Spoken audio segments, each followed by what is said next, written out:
বিসমিল্লাহির রহমানির রহিম। আশা করি সবাই ভালো আছেন। আলহামদুলিল্লাহ আমিও ভালো আছি।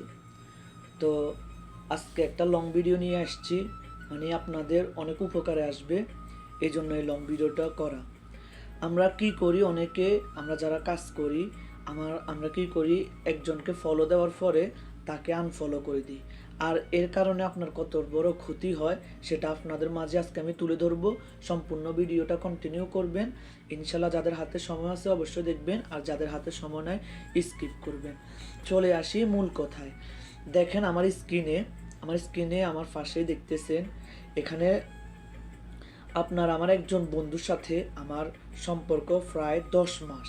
আমাকে ফেসবুক নোটিফিকেশান দিছে।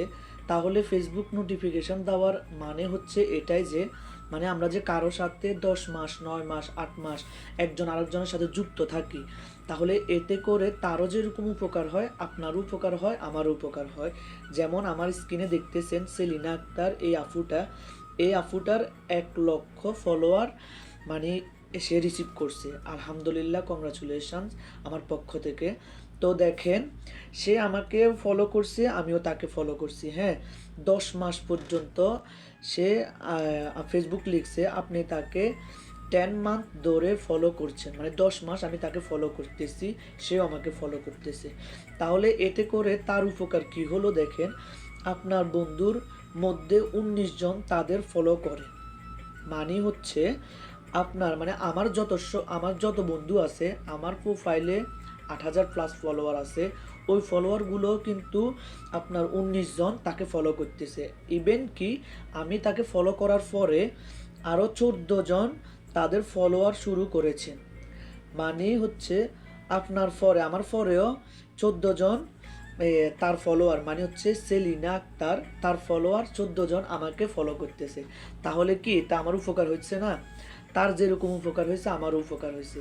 তো এই জন্য আমি আজকে ভিডিওটা আপনাদের মাঝে শেয়ার করা শুধু এই জন্য যে আপনারা দেখেন, ফেসবুক এই নোটিফিকেশানগুলো কিন্তু আমি আপনাদেরকে বারবার বলি, একটা সময় আপনারা শুধু নোটিফিকেশানগুলো চেক করবেন, 10 মিনিট 5 মিনিট পর পর আপনারা তো অন্যের ভিডিও দেখেন বা পোস্ট করেন, সব কিছুই করেন, নোটিফিকেশানগুলো চেক করবেন। ফেসবুক আপনাদেরকে কখন কি নোটিফিকেশান দিতেছে ওইগুলো দেখবেন, ওই অনুসারে কাজ করবেন। আজকে ফেসবুক আমাকে এই নোটিফিকেশানটা দেওয়ার কারণে জাস্ট আমি আপনাদের মাঝে তুলে ধরলাম, এই জন্য আপনারা যারা এই ক্ষতিটা করেন, কাউকে ফলো দেওয়ার পরে আনফলো করে দেন, এটা মোটেও ঠিক না। আপনি যদি তাকে ভালো লাগে ফলো করবেন, এটা রাইট। আর যদি ভালো না লাগে ফলো করবেন না, এটাও আপনার রাইট। কিন্তু আপনি ফলো করার পরে যদি আনফলো করে দেন, এতে করে আপনারও ক্ষতি হয়, তারও ক্ষতি হয়। তো আমার কথাগুলো অবশ্যই বুঝতে পারছেন। যদি ভিডিওটা ভালো লাগে থাকে অবশ্যই আপনাদের টাইমলাইনে শেয়ার করে দিবেন, সবাইকে দেখার সুযোগ করে দিবেন। আজকের মতো এখানে বিদায় নিতেছি। আমি আরমান। আসসালামু আলাইকুম ওয়া রাহমাতুল্লাহি ওয়া বারাকাতুহু। দেখা হবে নতুন কোনো ব্লগ নিয়ে, নতুন কোনো ভিডিও নিয়ে। সে পর্যন্ত ভালো থাকবেন, সুস্থ থাকবেন, পাশে থাকবেন। আল্লাহ হাফেজ, বাই বাই।